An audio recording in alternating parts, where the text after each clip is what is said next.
Bienvenue sur Mobility TV pour une émission consacrée aujourd'hui au marché de l'occasion, le VO, on en parle évidemment souvent ici, avec un angle d'attaque bien précis pour cette émission, la voiture d'occasion qui devient de plus en plus une voiture reconditionnée, remise à neuf, mise à jour aussi avec l'aspect logiciel. Alors, ce n'est pas pour toutes les voitures tout de suite maintenant, mais c'est évidemment une tendance de fond qu'on va pouvoir décrypter et commenter avec nos invités que je vous présente immédiatement. Manutea Dupont, bonjour. Bonjour. Merci à vous d'être sur notre plateau, directeur général d'Auto 1 France. Et on va particulièrement parler d'Auto Héros, évidemment, pour la voiture reconditionnée. C'est les thèmes qu'on va aborder avec vous. En face de vous, Julien Billon. Bonjour Julien. Bonjour. Merci à vous d'être là, directeur général de 3A Data. Évidemment, les chiffres, mais aussi les décryptages qui vont avec ces chiffres, comme d'habitude avec vous, Julien. Et puis, je suis ravi d'avoir aussi avec nous Renaud Kayanakis de SIA Partners. Merci à vous, Renaud, d'être avec nous. On va commenter ces sujets autour de une vraie tendance de fond. On peut commencer avec vous, Manutea, parce que c'est évidemment le cœur de métier d'Auto Héros. L'idée de se dire, au-delà de la voiture reconditionnée, on va en parler, centre de reconditionnement, on va en parler, mais de manière générale, cette voiture d'occasion devient de plus en plus une voiture qu'on remet à niveau, qu'on remet pas à neuf totalement, qu'on remet à jour. Cette logique-là, elle va aller avec l'aspect voiture connectée, voiture électrique. C'est une vraie tendance de fond qui peut vraiment changer le marché de l'occasion ? Oui. Alors, je pense que le fait de reconditionner les véhicules, c'est de plus en plus important. Pourquoi ? Parce que maintenant, le véhicule d'occasion prend plus d'importance par rapport au véhicule neuf. Et ce qui est important, c'est de donner de la confiance aux acheteurs et de la facilité pour savoir, on va dire, ce qu'on achète.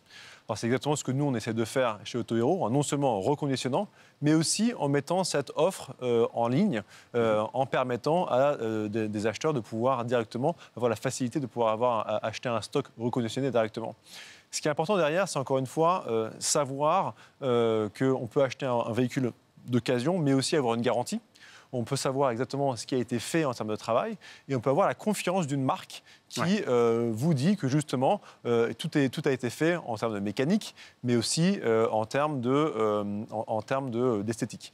C'est une expérience qui est assez magique de voir en fait un véhicule reconditionné. On a vraiment l'impression d'avoir un véhicule neuf.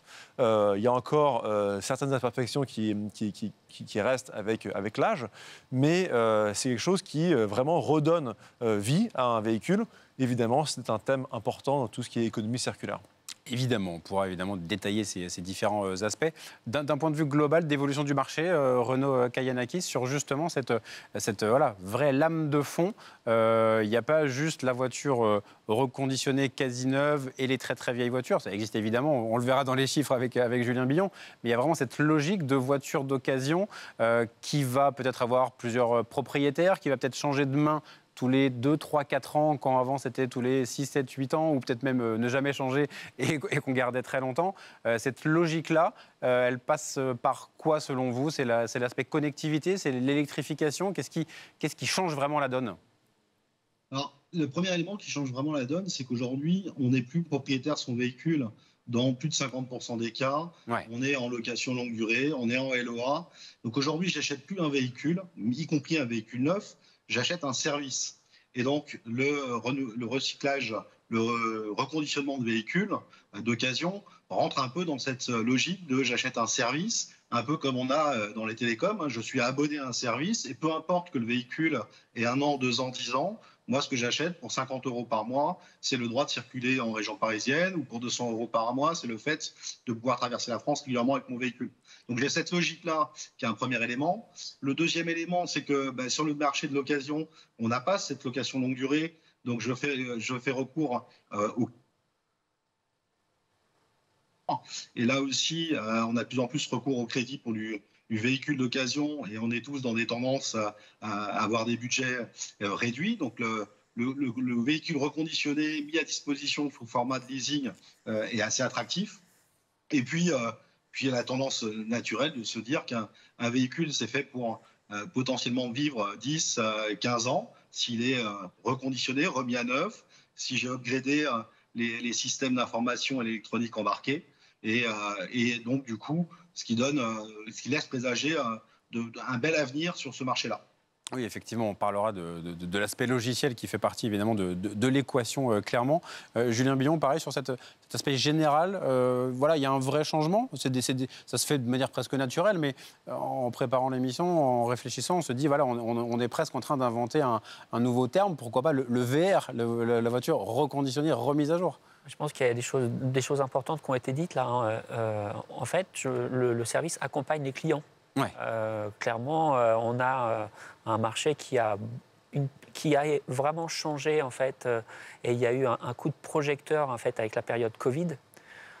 Et ce coup de projecteur a permis de prendre conscience non pas des conséquences de ce qui s'est passé sur le Covid, mais de la tendance de fond des 10 dernières années sur le marché automobile, en particulier avec ces clients particuliers qui sortent un peu du marché neuf, à la faveur de la hausse des prix continue des véhicules et qui s'intéressent aux véhicules d'occasion pour des questions de pouvoir d'achat, pour des questions de doute existentiel sur la réglementation, l'accompagnement de l'électrification, et puis aussi parce que le véhicule est durable. Ce n'est pas un bien avec une obsolescence programmée, une automobile. En tout cas, pas encore. Ouais. Peut-être que ça le deviendra avec le véhicule software, mais en tout cas, ce n'est pas le cas. Donc la durée de vie des véhicules s'allonge. Et donc, il y a des clients à accompagner. Et c'est assez naturel et plutôt sain de voir les professionnels, effectivement, partir sur du reconditionnement de façon à accompagner cette clientèle, parce qu'il y a un glissement du véhicule neuf vers le véhicule d'occasion récent. Et ceux qui étaient sur le véhicule d'occasion récent partent sur des VO plus anciens. Ouais, c'est ça. J'insisterai, je pense, sur ce point de pouvoir d'achat. Je pense que c'est évidemment actuellement, on ne peut plus d'actualité. Un véhicule d'occasion, par définition, est moins cher qu'un véhicule neuf, plus abordable. Et quand il est reconditionné, et comme je le disais tout à l'heure, presque à neuf, c'est vraiment quelque chose qui est exactement, on va dire, comme un véhicule neuf, mais du coup qui est beaucoup plus abordable. Et justement, comment on arrive à trouver le bon équilibre pour ne pas le remettre, entre guillemets, trop à neuf, parce qu'au final, le gap de prix sera peut-être pas suffisant pour faire basculer certains clients. Est-ce qu'il y a un peu de sur-mesure? Est-ce que dans ce que vous proposez, vous adaptez un petit peu aux demandes? Je pense qu'il s'agit d'avoir un standard. Et je pense que, encore une fois, nous, ce que nous créons, c'est une marque. Donc, Autohero, c'est une marque que nous voulons synonyme de confiance. Confiance, évidemment, pour la sécurité. Donc, ce qui est important, c'est de dire que tout ce qui est mécanique, nous avons 420 points de contrôle lorsque nous avons un véhicule qui vient, donc pour pouvoir vérifier tout ce qui est évidemment mécanique. Ça, j'ai cette garantie noir sur blanc. Voilà. Et nous avons une garantie d'1 an qui est évidemment donnée avec la vente du véhicule. Mais en plus de ça, c'est aussi de dire qu'est-ce qui doit être fait et qu'est-ce qui doit ne pas être fait systématiquement, évidemment pour pouvoir rester dans ce qui est acceptable. Ouais. Ce que les gens savent, c'est qu'ils savent qu'ils achètent un véhicule d'occasion. Nous avons la possibilité, quand on voit le véhicule sur autohero.com, de voir aussi encore les quelques imperfections qui subsistent. Et c'est important pour pouvoir savoir exactement qu'est-ce qu'on achète et où sont encore ces petites imperfections. Ouais, effectivement. C'est souvent uniquement de l'esthétique. Ouais, oui. Et sur cette demande des clients, justement, Renaud Kayanakis, vous l'avez un peu évoqué, le côté abonnement, flexibilité, la comparaison avec le monde de la téléphonie, par exemple. Là, l'idée, c'est de se dire que on va changer plus souvent et donc, du coup, on va aussi être un petit peu en demande de flexibilité, mais pas trop cher non plus. C'est-à-dire qu'il y a aussi le bon équilibre, là aussi, à trouver pour pas que le sans-engagement soit hors de prix. Il y a des choses qui arrivent là sur le marché. Spoticar vient de lancer, par exemple, une offre justement de location sans engagement, de flexibilité. Il y en a plein d'autres. Là, je donne l'exemple le plus récent. C'est essayer d'aller chercher justement les nouvelles habitudes des clients. Alors, tout à fait. En fait, on a le car sharing qui se développe de plus en plus. Et on est clairement dans une logique de j'ai besoin d'un véhicule X heures par semaine ou en temps continu. Je ne veux pas nécessairement m'engager de façon capitalistique sur un produit. Et donc, je rentre dans une location de service, je dirais de petite T, qui peut être sur des cours ou des moyens de trajet. Mais dans ce marché du reconditionné, ce qui est important et qui a été évoqué par l'une des personnes autour de la table, ce qui est important, c'est de rassurer l'utilisateur. Aujourd'hui, l'utilisateur est prêt à accepter quelques petits défauts du véhicule. Il a peur de l'arnaque, il a peur de l'escroquerie. Et là, aujourd'hui, on a quand même à notre disposition un certain nombre d'éléments, que ce soit la blockchain, qui permettent de sécuriser le fait que, en effet, j'ai bien upgradé tel et tel élément du véhicule, j'ai bien procédé à telle ou telle révision, et qui sécurise le fait que finalement mon véhicule d'occasion, il ressemble à un véhicule neuf avec quelques milliers de kilomètres en plus, il est aussi sécure, et en tout cas je sais ce que j'achète, je sais ce que je loue, et c'est ça qui est important dans la démarche du consommateur. Oui, effectivement. Et Julien Billon, sur l'aspect je sais pas, part de marché de ce type de véhicule, on voit une montée en puissance. Alors il y aura toujours évidemment des gens qui vont garder leur voiture 15-20 ans, des gens qui vont rechercher des voitures qui ont 15-20 ans pour des besoins, pour des raisons de pouvoir d'achat, de deuxième voiture du foyer, etc. Mais cette logique-là, vous la voyez dans les chiffres aussi ? Bah non. En fait, non, pas encore. Je le dis aussi simplement que ça. En fait, il y a une sorte de plafond de verre en fait, dans les transactions sur le marché occasion, 60-40. Je prends tout confondu, C2C, enfin donc de particulier à particulier 60% et de pro à particulier 40%. C'est assez stable, ça ne bouge pas. Alors, il y a des variations bien sûr, si on prend les 10 dernières années, mais les initiatives récentes qui ont été prises, qui datent de quelques années maintenant pour ceux qui se sont lancés dans le reconditionnement en premier, ont permis en fait de capter une part de clientèle du VN qui va vers le VO, mais pas forcément ceux qui étaient déjà sur le VO. Sur le VO. Donc, et ce qui est intéressant, en fait, c'est que on voit bien que malgré tout, l'âge moyen en fait, des véhicules d'occasion qui passent par les pros vieillit. On était traditionnellement sur du moins de 5 ans chez les pros. On passe à moins de 7, maintenant moins de 10. Alors, il y a une notion d'âge et de kilométrage, parce qu'ils engagent leur responsabilité sur les transactions. Mais il y a une double opportunité, en fait, pour essayer d'avancer sur ce plafond de verre de 40%. C'est à la fois l'électrification du parc, la part de marché des pros sur le VO électrique, par nature, c'est 80%. Et puis, le financement. On en a parlé tout à l'heure, donc sur la formule de location sans engagement de Spoticar, mais globalement, les formules locatives au sens LOA, voire LLD, arrivent sur le marché d'occasion. Et ça, c'est une opportunité justement pour amortir le prix du véhicule d'occasion qui, par effet de translation du VN au VO, augmente. Et effectivement, quand on passe du VN au VR, ou en tout cas, le financement, c'est aussi le sujet, le cœur du sujet. Et est-ce que vous pouvez voir un peu quelles sont les demandes, ce que vous proposez pour coller à ces besoins ? Moi, je pense que je suis tout à fait d'accord avec cette analyse que, en fait, un véhicule reconditionné, c'est non seulement le fait qu'on a fait le travail de reconditionnement, mais c'est aussi, nous, en tout cas, chez Autohero, tout un service autour de ça, de faciliter la transaction. Faciliter la transaction parce qu'on propose d'autres services que sont pour nous la livraison à domicile, on propose une garantie, on propose le fait de pouvoir retourner son véhicule au bout de 21 jours si on n'est pas content. On peut aussi évidemment être financé. Et ça, c'est une offre, on va dire, qui est professionnelle en soi, puisqu'on a toute une série de choses qu'on peut proposer. Qui est nécessaire en ligne, clairement, pour rassurer encore une fois, vous l'avez dit. Qui ajoute de la valeur, qui fait que justement, on apporte plus que le véhicule. Et ça permet évidemment de capter des parts de marché, ça permet de continuer, on va dire, sur ce chemin on va dire, de confiance, et surtout, ça continue, pour nous en tout cas, à aider à digitaliser cette industrie, on va dire, qui s'est beaucoup fait, on va dire, évidemment, en ligne ou alors entre particuliers. Donc nous, je pense que vraiment, le fait d'avoir une offre qui est complète est absolument importante. Et donc, vous misez sur plutôt une croissance de cette part de ces véhicules reconditionnés, forcément, puisque centre de reconditionnement, alors il y en avait évidemment ailleurs en Europe au sein du groupe Auto 1, mais là, dans l'Oise, c'est récent, quelques jours, quelques semaines, pour accompagner ce mouvement, tout simplement. Exactement. Donc, nous croyons évidemment à cette tendance. Alors, nous avons 10 centres de reconditionnement en Europe où nous avons une capacité installée de 180 000 véhicules par an.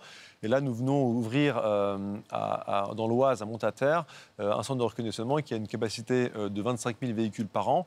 Ça, c'est l'objectif pour quand, 25 000 ? Alors, c'est quand on sera, on va dire, à pleine charge, ce qui va venir dans les années à venir. Le centre est déjà opérationnel et marche.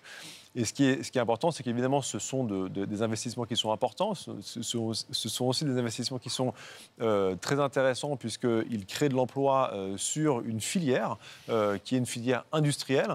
Ce qui est important, on va dire, dans le véhicule reconditionné, c'est vraiment de dire on est sur de l'automobile, on est sur des chaînes des chaînes de production.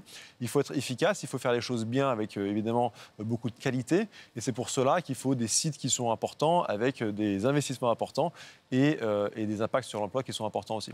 Et ce n'est pas étonnant qu'il y ait une concurrence, forcément, qui se crée, Renaud Kayanakis, sur ce secteur-là. Il y a Autohero a quelques concurrents sur le marché. Ça prouve aussi, évidemment, le dynamisme et puis le fait que des grands groupes y croient, évidemment. C'est ça, c'est-à-dire qu'il y a une trentaine d'années, lorsque les constructeurs automobiles se sont lancés sur le marché de l'occasion, c'était pour aller collecter de la valeur sur ce marché-là, qui était géré quasi exclusivement sur du C2C. Aujourd'hui, on voit les initiatives notamment du groupe Renault avec sa marque Renew, qui est clairement positionnée sur le recyclage et le reconditionnement de véhicules. Et puis ça répond aussi à une problématique un peu conjoncturelle. On a eu l'effet Covid qui a mis un retard dans les délais de récupération de son véhicule neuf. Donc on s'est replié vers le véhicule d'occasion. Le marché du véhicule d'occasion, les tarifs ont augmenté. Et aujourd'hui, le véhicule reconditionné est à la croisée entre le véhicule neuf et le véhicule d'occasion. En gros, j'achète un véhicule quasiment neuf, mais sauf que je l'obtiens beaucoup plus rapidement. Et on évoquait la livraison à domicile, qui est l'un des éléments crucial aujourd'hui. Le consommateur, l'utilisateur, n'a plus envie d'attendre 9 mois et d'aller chercher son véhicule en concession, comme c'était le cas ces dernières années. Oui, effectivement. Julien Billon, si on voulait un peu qualifier ce VR, ce véhicule reconditionné remis à neuf, ce serait quoi? Ce serait moins de 5 ans, moins de 7 ans? Ça dépend aussi des modèles et des voilà, mais comment on pourrait le définir? Non, on est clairement à moins de 7 ans là, ouais. Pour l'instant. La frontière du moins de 10 ans commence à être approchée, mais nécessairement avec un complément en fait, de garantie. Ouais. De garantie, notamment avec un gros travail des garantisseurs, je ne sais pas si on les appelle comme ça, en fait, les acteurs de la garantie complémentaire, qui sont allés maintenant bien au-delà des garanties panne mécanique. Ouais. Donc, pour aller plus loin, en fait, il va falloir, comme on le dit à l'instant, apporter des services. Ouais. Et le service de réassurance et de confiance, parce que c'est ça la clé du marché occasion entre particuliers. C'est la confiance qu'on a face aux vendeurs, avec la symétrie d'information entre un vendeur et un acheteur. Et maintenant, on parlait de la blockchain, on parlait de plein d'éléments qui permettent de rassurer. Pour déplacer la frontière et pour prendre les parts de marché C2C, c'est indispensable. Ouais. Et je pense que je pense qu'il y a deux aspects que je voudrais ajouter, c'est que effectivement, on a un petit peu allongé cette durée, mais c'est une bonne chose. C'est-à-dire qu'on a découvert qu'un véhicule, c'est pas du tout choquant maintenant d'acheter un véhicule reconnaissable de 7 ans, par exemple. Et d'autre part, je pense qu'il y a une tendance aussi sur l'électrification. Oui, voilà. Ce que nous constatons, c'est que c'est très probable, alors qu'on n'a pas forcément tout le recul, que les véhicules électrifiés ou les véhicules électriques soient très fiables. Et que du coup, c'est possible qu'il soit reconditionné pendant assez longtemps. Le reconditionnement, en plus, en termes de mécanique, sera un peu moins important, puisqu'il y aura moins de parties mécaniques qui seront des parties d'usure. Et du coup, ça va donner, on va dire, encore plus d'essor et d'importance aux véhicules reconditionnés électriques dans le futur.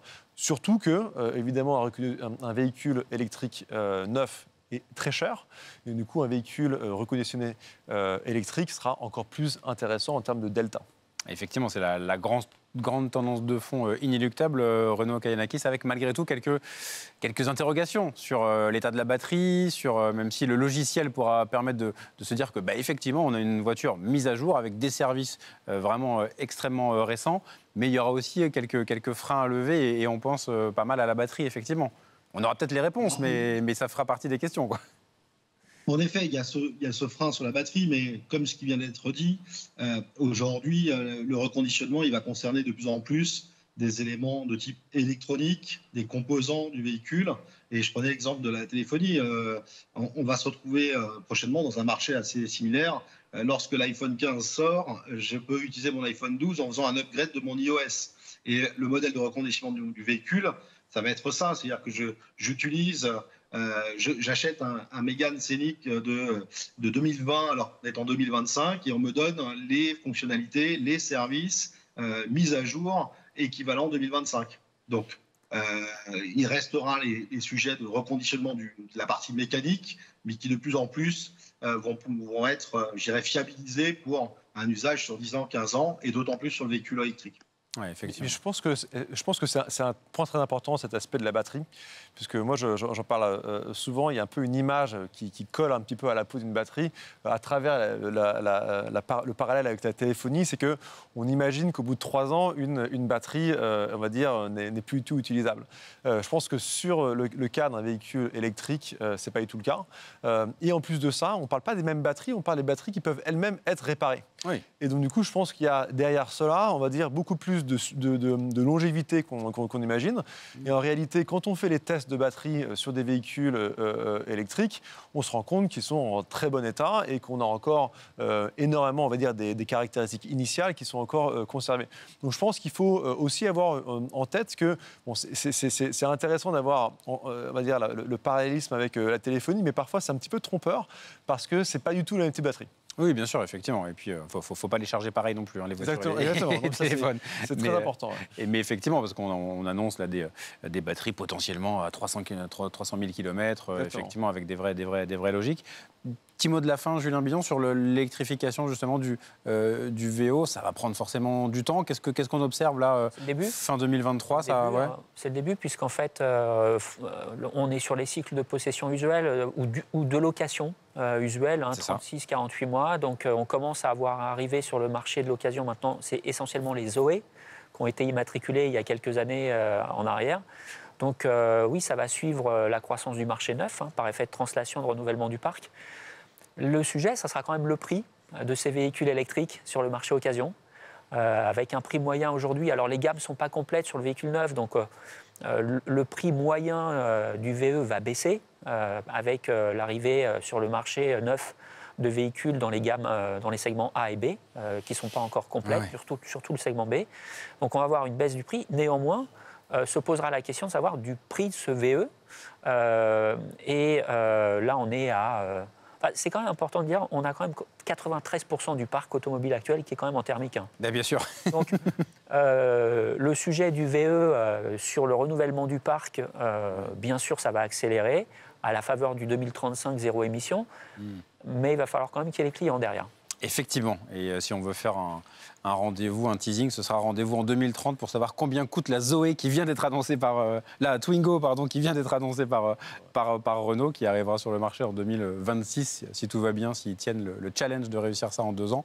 Et effectivement, quel prix elle aura sur le marché ? On a un petit peu de temps sur le marché de l'occasion, on a un petit peu de temps avant de voir ça. Merci à tous les 3 d'être venus sur le plateau de Mobility TV pour parler de ces sujets passionnants. Toujours le marché de l'occasion, c'est évidemment le cœur du secteur automobile. Merci beaucoup à tous les 3 et à bientôt sur notre plateau sur Mobility TV. Merci.